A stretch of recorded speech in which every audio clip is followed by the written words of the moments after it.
Okay, everyone. So, welcome to our healthcare automation event. We are very excited to discuss how AI is being leveraged to optimize revenue cycle management and patient intake in 2024. And humbled to see roughly 500 healthcare leaders register to join this event. So, without further ado, let's start with some introductions. So, who you see here is Rono Banerjee. He runs healthcare automation at OpenBots and is known to be a subject matter expert in the space. Rano, any words? Absolutely, Gabe. It's a fantastic topic to choose, particularly in today's world, like how AI is impacting healthcare, particularly healthcare providers. And thanks for the introduction. My name is Rano. I'm the Associate Director of Healthcare Automation at OpenBots. And I'm really looking forward to this event because this is an area which I am really passionate about. Like, how can you use AI? How can you use automation to reduce the administrative burden for healthcare providers? Absolutely. And as you go along, feel free for the attendees to ask questions, and we will either answer them at the very end or as you go along. So my name is Gabriel Skelton. I am the head of artificial intelligence solutions here at OpenBots, and OpenBots is an automation platform designed to handle unstructured data and data entry into EHRs and payer portals. So now, I think when it comes to document automation and process automation within healthcare, it's not new. And one thing about it, it's not really about if or when you automate, it's really about where to prioritize the use of automation. Anyone who's currently here either has already automated or is genuinely interested in automation. So a key piece to focus on is also why you're automating. You specifically may clearly see and understand the value of automation, but you typically have to convince your colleagues as well. So it's not just about the one-on-one time savings or the one-on-one return on investment. That's a given. You need that regardless. Another piece is, well, what are the implications? If you don't automate, what happens? So for how long can you really properly compete while focusing solely on basically the brute force of manually executing processes, many of which have a lot of low IQ tasks and a lot of low IQ components? So before my first question, Rano, I think a very important piece is that what's interesting is there was a study by UPenn that found that 50% of EMR data is the result of duplicate data entry, which is baffling to think about the amount of manual work currently involved in EHR systems. So start us off, Ronald. Tell us about the current state of the healthcare technology and healthcare automation industry today. Yeah, absolutely. And that's a good start. 50% of the data is duplicate inside the EHR. Why don't I start from that point itself?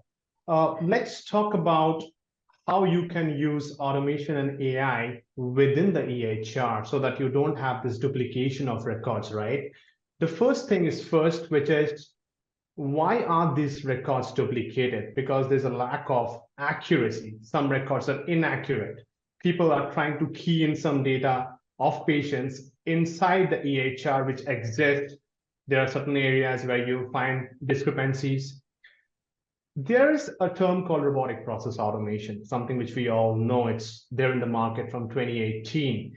You can obviously use bots, which can be programmed to really emulate the task of a patient access member of any health system.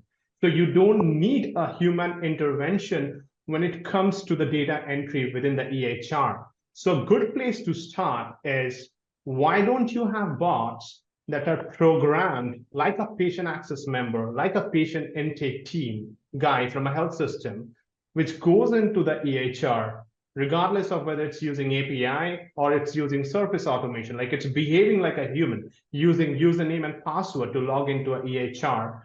And then it kind of creates the new patient from a referral fax, reading the data like, a patient's first name, patient's second name, healthcare ID, referring physician's name, and then pushing that data into the EHR to create the new patient. Now, all that I have defined so far, it's programmatic, it's going to happen 100%, but more importantly, the point you kind of alluded to, the duplication of records, that's not going to happen because the bots cannot make mistakes unless you have programmed the bot in a way which is bound to make mistakes. Let me put it up in that game. think it's a great answer. And for those that are newer to automation, sometimes this can feel like a lot. Really, it's mainly two technologies that are being utilized. It's usually document data extraction, right, to grab data from documents, and it's usually process automation, as you were mentioning. I believe in 2018, it was the fastest growing enterprise technology in the world, and really a lot of the larger healthcare systems really were able to take advantage of that. But I mean, tell us a little more, like, first of all, if someone's getting started with automation, like where would you advise them to begin? And you could even focus on patient intake. Like where within patient Yeah. intake, give us a specific example of like where would you say they should start with? Yeah, I think patient intake, great point on that. Think about patient intake for a second. So patient intake has two type of entities. You can broadly categorize the patient intake members into one half, which is basically reading those faxes that are coming and hitting their fax folders or the EHR. And the other team is the bookings team, who basically is taking the control to call the patients and book the appointments. I think most of the automations, most of the AI solutions that we are dealing with in today in 2024 has a lot to do with the first part, which is when it comes to understanding the faxes that hit your fax service or that hit your EHR. Let's go back to 1990 for a second. You had all those paperwork. Obviously, healthcare will always have paperwork, will always have a lot of medical records that comes in the form of paper, insurance claims, and other documentations involved. But the traditional approach was I have a 10-member patient access team who is looking into the fax queue almost 8 hours a day, trying to identify the fax type, because we all know there are hardly those kind of facilities available where you have a dedicated line for a referral, a dedicated line for a prescription, a dedicated line for a lab report. So it's mostly a cluster where you have a combination of all the faxes of various type coming in together. Now, the patient intake guy for a second, think about those guys. They're going through individual faxes. Now, some referral documents could be 50-page long, some prescriptions could be 3-page long, but they're going through it. They're looking for some key significant information like a patient's name, his insurance coverage, his medical record number if it exists, the referring physician, and then they're keying in this information into the EHR. Now, what was not possible maybe even 10 years back? You did have the technology called OCR, optical character recognition, or document processing in simple terms. The issue with OCR was you can literally extract data from any document, but the caveat was reading data from a handwritten document was really, really difficult. In healthcare, Gabriel, we have all seen half or more than half of the documents you would receive is going to be handwritten, particularly when it comes to the referral notes from a referring physician, or a prescription from a pharmacist, or a clinical note, or a progress note. In today's world, you have the technology. You have OCR embedded with large language models that has the capacity to even understand handwritten data and extract data from those notes accurately. Now, if you can solve this particular equation, if you have the technology to extract data from any type of document, and you have bots in parallel that can post-process that data into the EHR, you might not need to invest so many people, so much time into the intake side of things, Kate. Yeah. No, excellent point. So basically what you're saying is that now, especially with the boom of generative artificial intelligence, what's happened is that it's much easier, faster, cheaper to understand Correct. unstructured data. You don't have to use machine learning to train a model and basically try to say there's a prescription and there's a patient name in the top right-hand corner. You don't have to basically train the model to say, hey, Correct. please grab prescription in the top right-hand corner because prescription Correct. number 2 is going to might be in the top left-hand corner or a few deviations to the Right. left, which it's not a scalable model, which is why you haven't really seen use. I mean, the OCR has been what, 30 to 40 years old, as you mentioned, and hasn't really scaled. However, now you can extract data with the right AI engine immediately with very high accuracy, typed or handwritten. As long as the data is visually legible, you can do it, which is pretty awesome. That's exactly the way people do it too. So Yeah. basically, tell me a little more about like outsourcing. So it's very common on the patient intake and on the back end of the RCM side. outsourcing? Like, why is it outsourced? What's going on? Tell me like the trend behind that and what's kind of the future of it. Well, absolutely. I think outsourcing in healthcare is not a new trend. It has been there for quite a few decades, let me say in that way. Now, in the front end side, like in patient intake, what are you typically outsourcing? Well, health systems do have a strength when it comes to the size of the patient access team, the size of the call centers. But in many circumstances, in many scenarios, we have seen they don't take up the responsibility of just taking fax queue as a process and having a 50-member team who is responsible for monitoring that fax queue and pushing data into the EHR. They kind of look at outsourcing it either to countries in the same time zone or to companies which are in different time zones. But the only caveat, at the end of the day, that process could have been done by your internal team as well, provided you had the capacity to do so. The only reason you're outsourcing it, or perhaps there are two reasons. First, it's going to be a little bit cheaper if you're pushing it to, other parts of the world. And the other point is it's still going to be manual driven. Now, errors are going to be fundamentally one particular thing with humans. Humans cannot be 100% accurate all the time. So even if you're outsourcing this particular process to a, let's say, XYZ company in Philippines, you are still not having the guarantee that the data you're getting in return is 100% accurate. So at the end of the day, you also need to have a validator on your end who's going to validate some of the work the outsourcing firm has done. The advantage is obviously the cost effectiveness of outsourcing a particular project like a patient intake. But let's think about the disadvantage. You're not going to get the data exactly at that instant. You actually have to wait for at least 16 hours, 20 hours, 24 hours before you're getting the data. And in healthcare, one thing I've realized, Gabe, which you have too, is speed is super important. You really need to get those insights from a patient information chart and attach it to your EHR as fast as possible, because if it delays the process, it's going to delay the patient care. The faster you can register a patient within the EHR, the faster he can be booked for an appointment. And as a health system, you certainly don't want to delay the patient care. So that's one fundamental area where I think AI and automation can be way ahead than outsourcing when it comes to speeding up the entire process.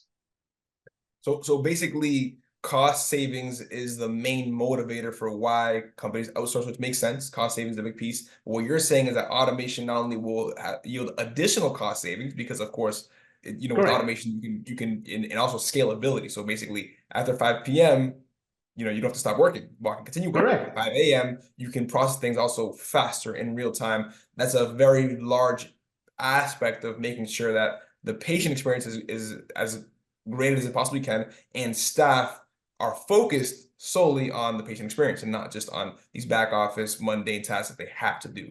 So we have a question. I'll actually get to that in a few. Before we get into that, tell me a little more about, like, is this limited to specific EMRs? What if I'm I focus on long-term care versus physical therapy versus oncology versus there's different systems that every kind of provider utilizes. Tell me a little more about that. Like, how does that work and the difference? And even if you wanted to touch on APIs as well. Yeah, no, absolutely. So first of all, automation and AI, these are agnostic of the EHR you're using. You talked about oncology. Oncology has one specific EHR called Onco EHR, which we have a lot of experience with as OpenBots. When it comes to the primary care providers, obviously these particular providers are either using, bulk of these providers are either using an Epic or a Athena or an eClinicalWorks or a NextGen. Obviously, like the automation or the bots are not dependent on what sort of a EHR you're looking at. You can basically integrate the bot into any EHR, and you can make sure that the patient data is well synchronized. But the point is this: which EHR you're using and what are the implications at place. When I talk about implications, the only point I'm talking about is whether you have APIs available to integrate with that EHR, or you want to use a surface automation. For the viewers out here, what I mean by surface automation is that you can have a bot that logs into supposedly NextGen with a username and password, go inside the EHR and perform the similar steps which part of your patient access team does. But Gabe, to answer your question, absolutely. Regardless of the EHR the health system is using, regardless of the fact whether they're a cardiology service provider or an oncology group or a primary care, I mean, automation can be fully embedded within their systems. Excellent. So we did receive a question. Let's start with security. So we did receive a question on security, which I think is a major piece. So there's usually two options here in terms of when it comes to robotic process automation, it's generally understood, well, when I'm using basically a digital worker, they're simply Yes, emulating human actions. There's no AI involved. It's simply almost like a script of code that does an correct. action over and over and over again. It's 100% accurate because it can only do exactly what it's doing at all times. Of course, things are Correct. changing where there exist things like large action models and things that are a little more subjective that are pretty cool, number one. Number two is it will also yield additional value to basically self-heal and all of that. That's one aspect. The other aspect is generative AI. I think Yeah, providers understand, well, I can't just close my eyes and hope it goes away. Like I have to correct. use generative AI because there's a lot of value in it. Although there's a lot of value in it, we're dealing with some of the most sensitive data that exists in the world. Is patient data, is healthcare data, is PII. So tell us a little more about how this aligns with HIPAA. Tell us a little more about security. Like what do providers need to do to ensure that they can basically augment and have very strict walls around using innovative technology like generative AI, but making sure that although they might be using LLMs or language models of some kind, that things are still secure. Yeah, no, I think that, see, with AI, and that's a very good question from the audience. Security is a fundamental part to look at. When you are looking at integrating AI, when you're looking at integrating automation, security is something you must be looking at because you're dealing with patient data. That's very sensitive, very important. And there shouldn't be any data leakage. But the first thing that I can tell or advise to any providers out there, if you're looking for a vendor who is an AI vendor, then ensure that they are HIPAA compliant and SOC 2 compliant to start with. HIPAA compliant and SOC 2 compliant has to be there. There should be a governance model. There should be some people involved from the healthcare provider team who is looking at how the security and compliance stuff are well monitored and maintained. The other thing is, I mean, we talk about AI. Obviously, there is OpenAI, there is AI embedded with large brandings like Microsoft. Obviously, Azure came up with the latest model yesterday, which I was checking in. If you are using an AI software that kind of relies a lot on using Microsoft AI, for an example, then you are already kind of safeguarded by the branding of Microsoft. It's Microsoft GPT, it's not OpenAI that you're using. So things like, a HIPAA compliant vendor, a SOC 2 compliant vendor, using AI, which is backed by already good brands, are the ways to start with. But obviously, there needs to be a governance model on the healthcare provider's office who needs to ensure that regardless of whatever guarantee I'm receiving from the software company, I'm still having that lookout. I'm just not closing my eyes and thinking that's all that's going to happen is going to happen in the right way. So yeah, that's the answer I would say, Gabe. Excellent. So just to recap, basically, you want to make sure that you have, say you're using large language models. The benefit is that you don't have to spend weeks and months in training something that a lot of language models have a foundational understanding of Yeah, healthcare, number one, of healthcare documents, of things like, for example, like you could look at a prescription. If the document has RX on it, almost any LLM is going to say, oh, this is a prescription. That yeah, might seem simple, but that's revolutionary because now you don't train a document to understand the prescription. absolutely. So there's very small things that can help with that. And even things like ICD codes, it already understands a lot of rule sets that are standard and common to the healthcare industry. So what you want to do is, first of all, use a private instance. So make sure none of your data is shared. Also, make sure the data is not being used to train the model. So you should use a model that's Correct. already pre-trained. That's usually the fastest way to implementation to return investment. And of course, avoid long implementation cycles. You don't want something Yeah, that's hey, this project is going to take you 39 weeks. You want things that are quick hitters that you can have phased approaches to yield value that's going to also help you as well. So before we move on more into things like denial of management and insurance eligibility. Before we move on to I want to ask you one last question on the patient intake side to dive deeper into Yeah, that. So give us like an end-to-end example, like within a fax queue, what's going on with an automation, like an end-to-end example within patient intake, dealing with a yeah. fax queue, getting my data all the way from ingestion, when I receive that data, maybe from an external fax, all the way into my EMR. Like, give me an end-to-end example, if you don't mind, Rono, and how the automation specifically works. Yeah, I think the best way is to give an example of something we've implemented already. Now, we did automate the process of referral process management. It's basically automating the referral faxes that comes in. Now, from a very high level, we haven't done something fancy. We did realize that a lot of faxes are coming in, among which one of the group is referrals. And we did automate the data from those referral documents and created a new patient inside the EHR. But let me give you a detailed overview of how the automation worked and what the whole picture looked like. The use case was with a cardiology service provider. They had 13 clinics. They were processing 100,000 referrals annually. So it's like, 8,500 faxes that they were intercepting per month.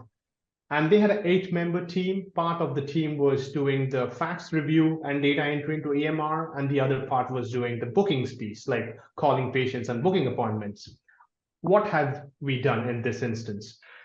This particular cardiology service provider was receiving the majority of the faxes within their EHR. So we did write a bot, which was basically sitting on top of their EHR and monitoring all the faxes that was coming daily. Now, the bot was just doing one thing, this monitoring bot I'm talking about. Let's call this as bot A. What bot A was doing, it was monitoring the faxes that was coming in, and it was downloading those faxes and pushing it into our document processing engine. Now, our AI-powered document processing engine is using something which uses large language models. So it has the capacity to do two things from a very high level. Number one, it can identify what sort of a fax it is. It can, without going into the nitty-gritty of it, it can do data contextualization and let us know whether that fax is the referral document, or that fax is a prescription, or that fax is a lab report, or any other document. So one of the first things we did with this document processing tool is to understand what sort of a fax type it is and categorize that accordingly. Like if it's a referral fax, push it into a referral folder. If it's a prescription fax, push it into a prescription folder. And we kind of categorized and segmented all the faxes. The next thing we did is data extraction from the referral faxes. The moment we got to see the interface of the fax document, the engine picked up the elements like the patient first name and second name, the referring physician's name, the medications, the insurance coverages.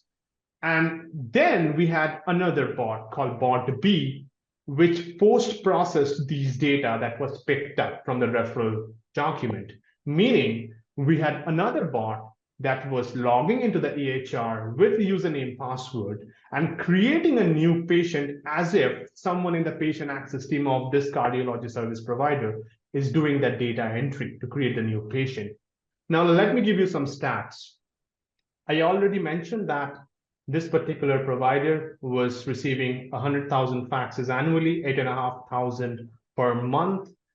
We did help part of their patient access team. Like they had 4 people who was doing this work of the automation that I just defined, the scope of the automation, which is reviewing faxes and creating new patients.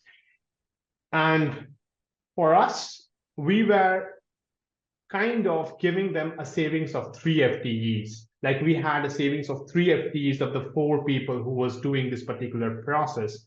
We did have one of the FTEs still involved on the cardiology service provider's office to validate what is done by AI, because AI is kind of still based on humans. So if humans can make mistakes, AI can definitely can.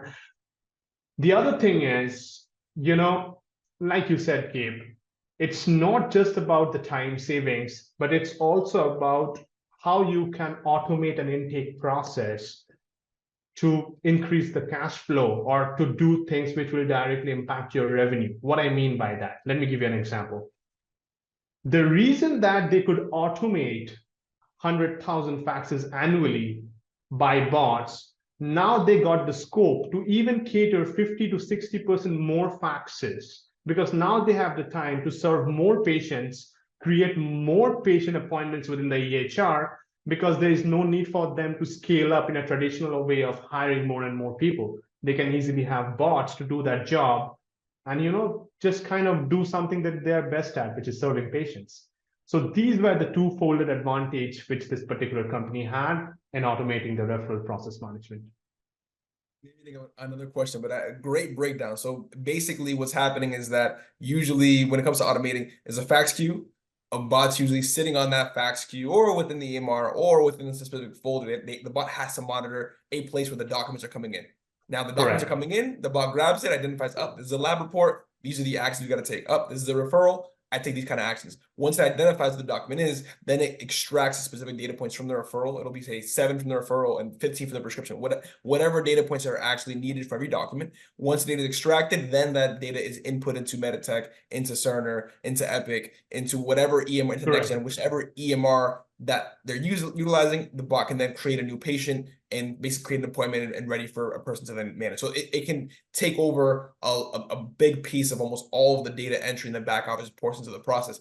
One more question there, though, because you raise a lot of good points. What about, why don't providers just use APIs? Like, why APIs, are almost the ideal way usually to automate things in the back end. Like, tell me a little more about that.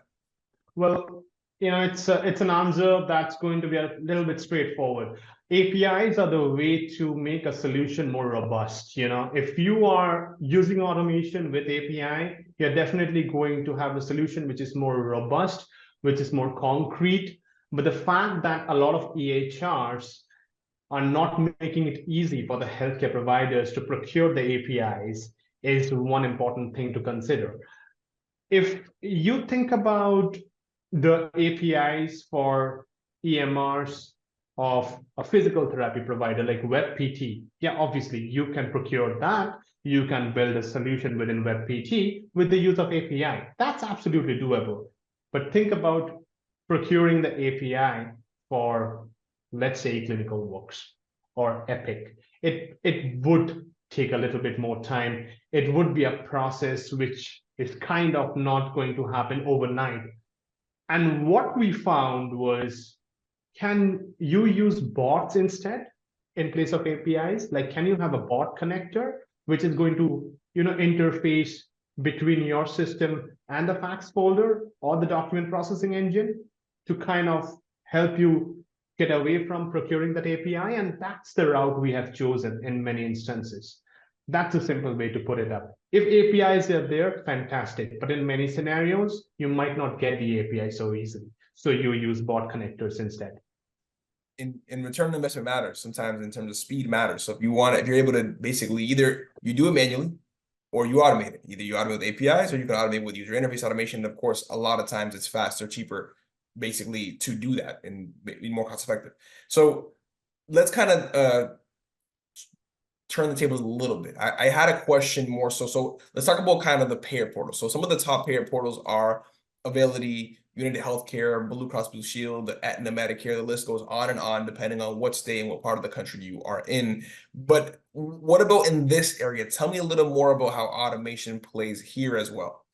Yeah, I think, when you talk about payer portals, I am guessing the area where you're moving towards is revenue cycle management, because part of the billings team is spending a lot of time on these payer portals. When you talk about payers, they could be like a government payer, or they could be a commercial payer. Like, they could be on the end of a Medicare, Medicaid, or they could be on United Healthcare end. Now, there are a lot of automations, that happens that there are a lot of workflows rather that can be automated within these payer portals. Think about claims processing for a second. What are the billing team members doing in general? What are they doing when it comes to really look for a claim? All the billing team or the revenue cycle management teams of a health system are focusing on is going into a payer portal like a United Healthcare, searching for a claim by giving a member ID of the patient and the first service date, the last service date of the particular patient, logging into, let's take an example, United Healthcare's interface, finding the particular claim to see what the status of the claim looks like, because obviously there are claims that are processed straight through, and then there are claims which are denied, there are claims which are pending. They're looking at the status of the claims. Once they're looking at the status of the claims, they're trying to capture the items like what the copay was, what the deductibles was, what the reimbursement rate was. If that particular claim is denied, they're trying to find the denial code. They're trying to find the denial description. Now, obviously, the health systems are interested in ensuring that the denial process is sorted out as fast as possible. And the way they can do that is if they can reduce the denial rate. But to your point, you can start from handling authorizations to handling claims to handling denials within the payer portals. And a lot of the workflows which this billing team does and the authorization team does for any health system can be automated, Gabe. Excellent. And that's so you make good points. And this is another area that's a lot of things are very commonly outsourced. But tell me a little more about that piece. Tell me a little more, like, for example, like one of the highest priority pieces that providers tend to focus on is denials management. So tell me, like, why is that so important? What's going on there, and how can that be automated? Well, we are talking about how AI can leverage or be leveraged to really help the revenue cycle department of health systems, right?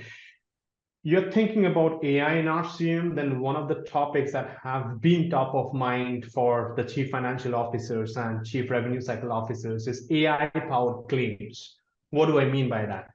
Can we have AI-powered claims to automate claims processing? And if you automate claims processing, you're certainly reducing the likelihood of errors.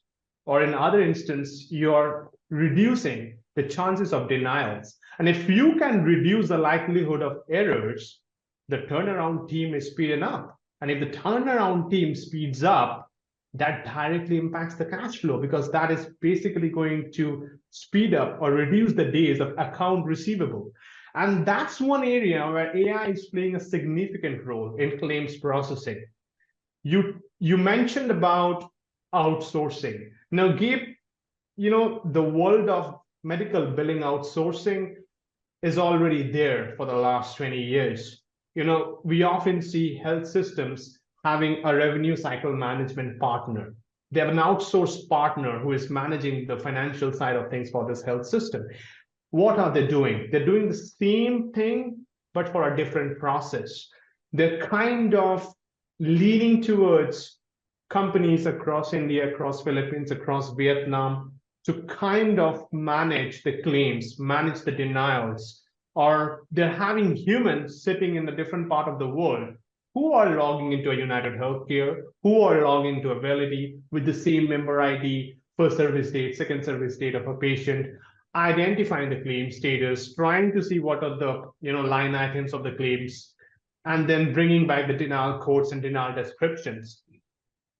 The thing is, if you are relying on humans to do this, first, they're not going to be 100% accurate. But second, you cannot fasten the AR follow-up process, because you're already going to have a time lapse of 16 to 20 to 24 hours before you receive those information from the outsourced company.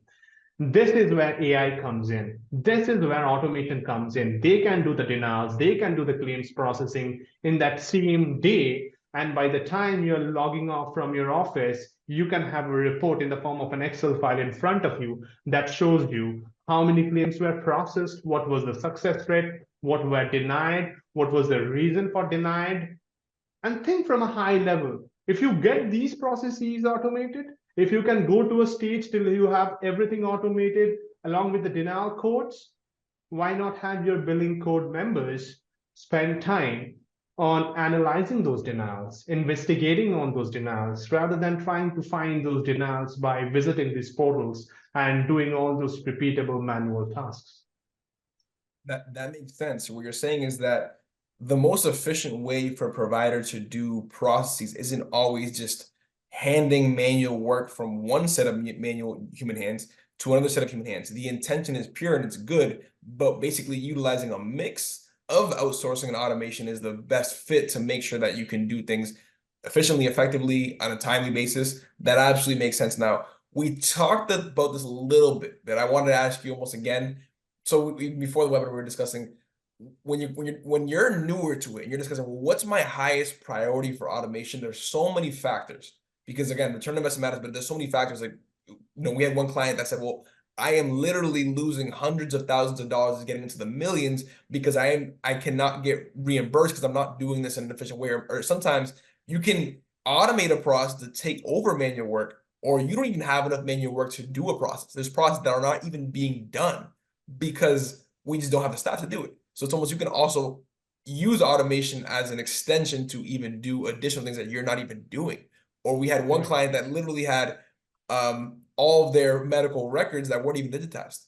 So we utilize automation to simply first digitize all of them, and then when they received more and more medical records, then it was digitized going forward as well. So there's so many aspects of what denotes priority, and you want to basically use automation to support your staff, right? And people are human.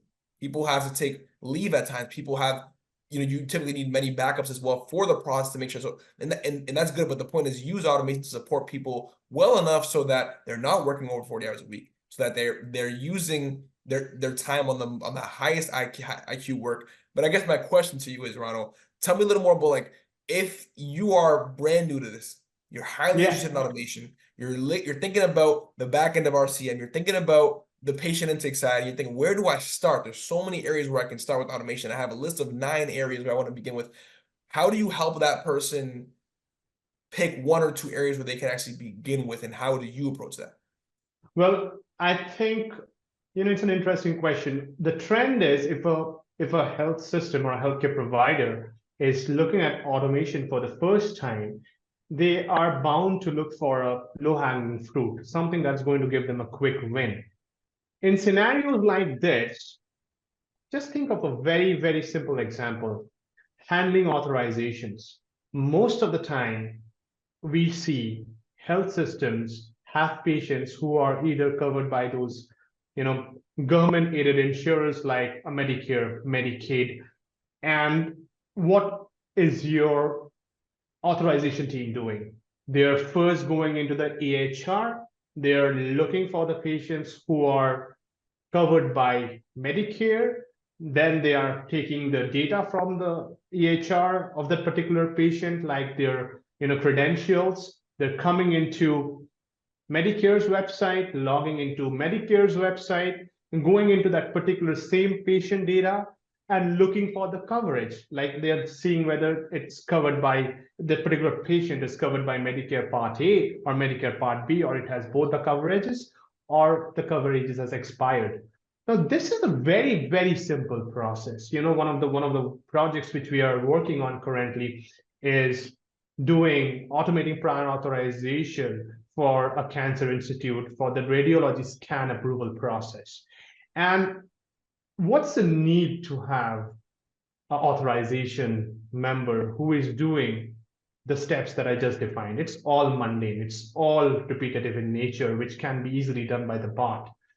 In instances like this, you can bring in automation, which can give you, obviously, if you're in a health system trying to implement something for the first time, go for a proof of value, go for a pilot testing, and look at processes like authorization automation, automating the process of prior authorization. And if you can automate authorization without staff involvement, then you're already saving a lot of time of those members who can now go and do a little bit more high-value tasks or value-added tasks, spend their time more wisely than just visiting the payer portals and checking the coverage of that particular patient, because that can be easily done with a set of rules programmed inside a bot. Great answer. Great answer. So basically, no matter which side you want to work on, of course, time savings matters, but what can you do that's fast enough to yield value, that's simple enough to yield value, but will also yield good benefits, prove it out, and then keep going from there. All right, Rono. I mean, if you have any additional thoughts, I wanted to end with a healthcare joke that I just received, I think is we'll end with. But basically, any final thoughts? I mean, I think this is an excellent approach, basically, in helping providers figure out where they want to begin with automation within patient intake, within the back end of RCM. There's a number of areas, but again, the point is that technology has significantly advanced to basically be able to understand unstructured data and take over the data entry, regardless of which EHR you're utilizing, regardless of how many payer portals and which you're utilizing. You can automate a good amount and a good chunk of manual work throughout those. The alternative is obviously relying on manual work, which can only get you so far, 2, 3, 5, 10 years on the line, when a lot of your competitors basically are implementing this like here and now. Tell me, I don't know if you have any final thoughts here before we kind of wrap up. I think, see, the final thought is, Gabe, healthcare in general was a little bit reluctant to technology, but that particular theme has changed over the last few years. One of the stat I have in front of me is the estimated value of the healthcare automation market at US is projected to reach $91 billion by 2032. So that's the curve we are looking at. So companies are now more open to try new technologies like large language models, AI, bots. AI can serve a lot of areas. A big challenge in healthcare was interoperability. Two systems don't speak with each other. Now you have automation that can easily be embedded within the EHRs, and the patient data can be all synchronized. Everyone from individual departments can look at it from their viewpoint and see the same thing. So when you have got the technology, why don't you try it out? So that's the only thing I'm going to share as my final thought, I would say. I love it, Ron. I love it. All right, so here's the joke. The question is, or the joke is, why is a doctor always calm? They have a lot of patience. There you go. So I guess this, what we're going to be doing is, for those that joined or didn't join, that are watching this and recording, we're going to actually be circulating a kind of one-page summary of this event. It's easy to understand what the main topics were. If you want to learn more, reach out to Rono or myself on LinkedIn. Our emails as well, we'll share them. It's my email is gs@openbots.ai. Thank you very much, and automate away. Thanks. Thank you, everyone.